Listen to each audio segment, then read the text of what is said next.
కూటమి ప్రభుత్వంలో ఎమ్మెల్యేలు దోపిడీదారుల కంటే దారుణంగా ప్రజల్ని దోచుకుంటున్నారని అనంతపురం జిల్లా వైసీపీ అధ్యక్షుడు అనంత వెంకటరామరెడ్డి ఆరోపించారు.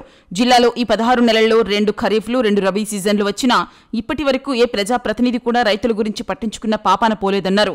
వర్షాలు సరిగ్గా రాక, కొన్ని చోట్ల వర్షాలు ఎక్కువై దిగుబడులు రాక, గిట్టుబాటు ధరలు లేక రైతులు తీవ్రంగా నష్టపోతున్నా వారికి ఏమాత్రం పట్టడం లేదు. వారికి తెలిసిందల్లా ప్రజల భూములు కాజేయడం, అక్రమంగా మద్యం అమ్మడం, రేషన్ మాఫియాలను నడపటం వంటివన్నారు.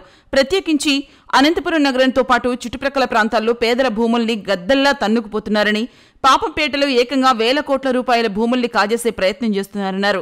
దీనిపై ఏ ప్రజాప్రతినిధి కానీ, కలెక్టర్ కానీ, ఎస్పీ కానీ మేమున్నామని బాధితులకు భరోసా ఇవ్వలేకపోతున్నారన్నారు. ప్రజాప్రతినిధుల కొడుకులు, అనుచరులు ఏకంగా నా వద్దకు రండి, పంచాయతీ చేస్తానని చెప్తున్నారన్నారు. కోట్ల రూపాయలు పెట్టి టికెట్లు కొనుక్కున్నామని, పేదల భూములను ఎక్కడ చూసినా ఆక్రమిస్తూ ఉన్నారని, తమ భూములను, ఇంటిని ఎప్పుడు ఎవరు కాజేస్తారో భయంతో ప్రజలు గడిపే పరిస్థితి వచ్చిందన్నారు. అందుకే దీనిపై బాధితుల పక్షాన వామపక్ష పార్టీలతో పాటు కలిసొచ్చే వారితో పోరాటాలు చేస్తామని అనంత అన్నారు. బ్రహ్మాండంగా ఏదైనా కానీ వీళ్ళు అభివృద్ధి అయింది అంటే వ్యాపారాలు కూడా ఎక్కడ కానీ ఏ వ్యాపారస్తులు కూడా వ్యాపారాలు కూడా లేవు.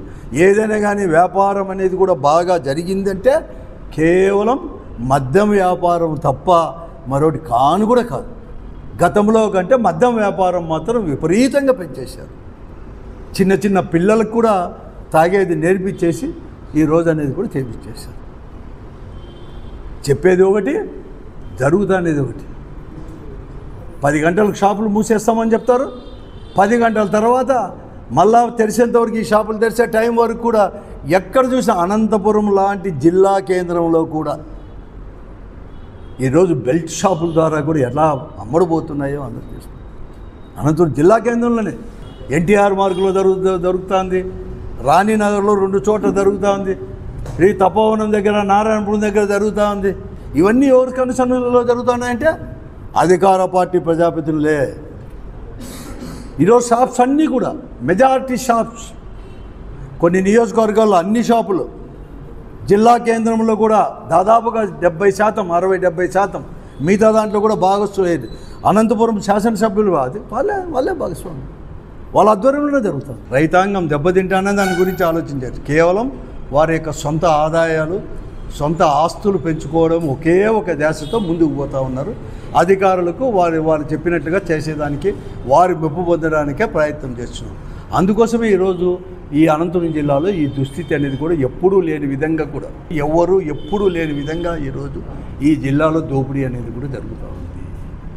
కడకు పేదలకు సంబంధించిన రేషన్ బియ్యాన్ని కూడా విడిచిపెట్టుకోకుండా ఒక మాఫియా మాదిరి ఈ జిల్లాలో కూడా ఏర్పడి, జిల్లా కేంద్రంలోనే స్థావరాలు ఏర్పాటు చేసుకొని, ప్రజాప్రతినిధుల ఆధ్వర్యంలోనే ప్రజాప్రతినిధులే ఒక మాఫియా ఏర్పరచుకొని ఈరోజు పేదలకు చెందాల్సిన బియ్యం అనేది కూడా కోత కోసి తీసుకొచ్చి బ్లాక్ మార్కెట్ తరలిస్తున్న వైనం కూడా ఈరోజు అధికార పార్టీ వాళ్ళే చెప్తున్నారు.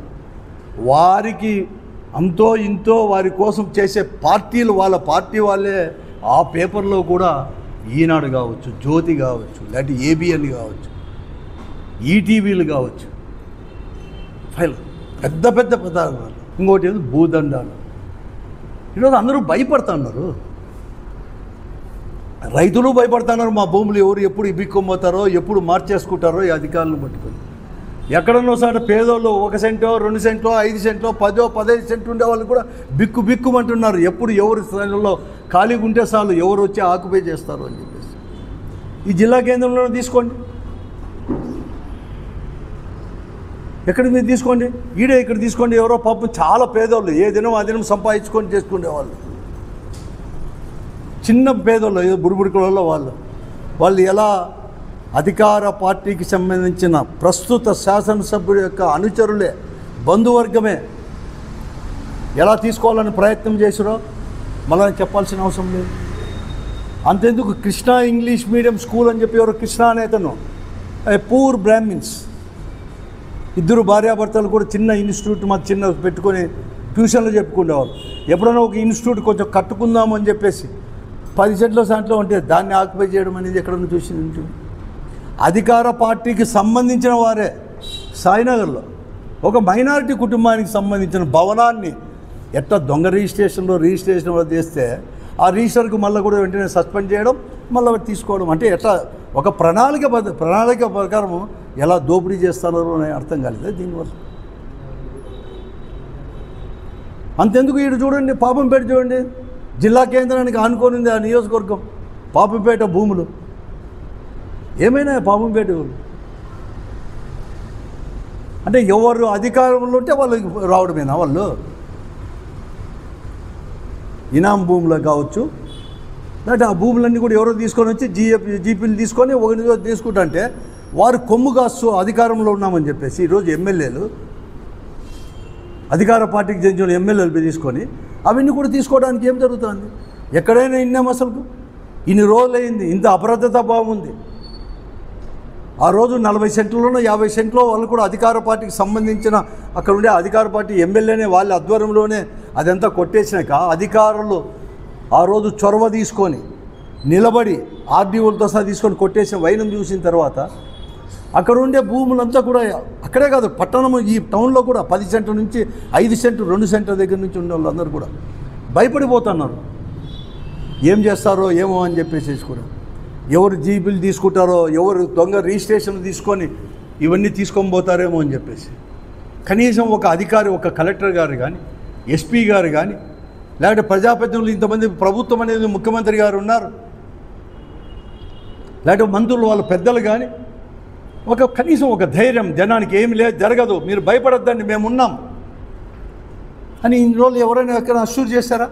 అసూరు చేయకపోగా సొంతం ప్రజాప్రతినిధులే మా దగ్గరికి రాండి, మేము పంచాయతీలు చేస్తామంటున్నారు. ఎక్కడైనా ఉందా అని నేను అడుగుతున్నాను.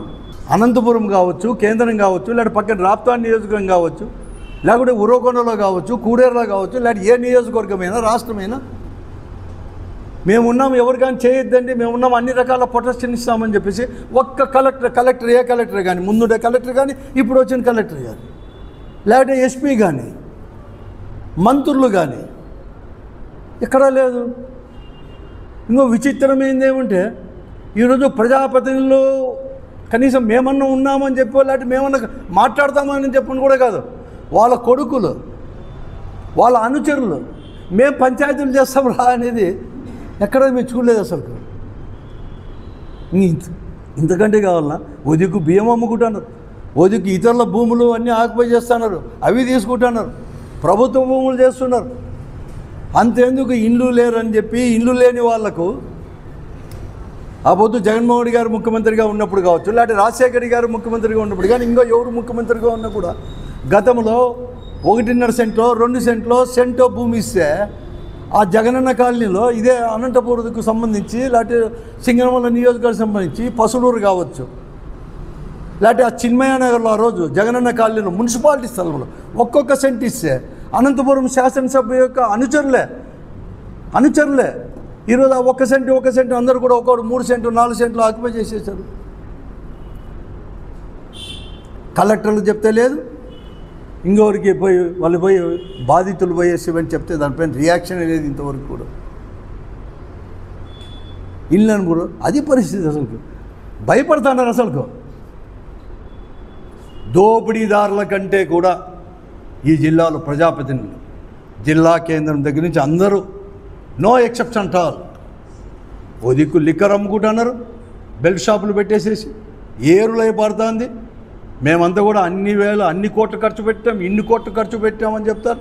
ఇంకో దిక్కేమో మేము ఇన్ని కోట్లు ఇచ్చినాం, అన్ని కోట్లు ఇచ్చినాం, మేము టికెట్ తెచ్చుకోవడానికి ఇన్ని కోట్లు ఖర్చు పెట్టినామని చెప్తారు.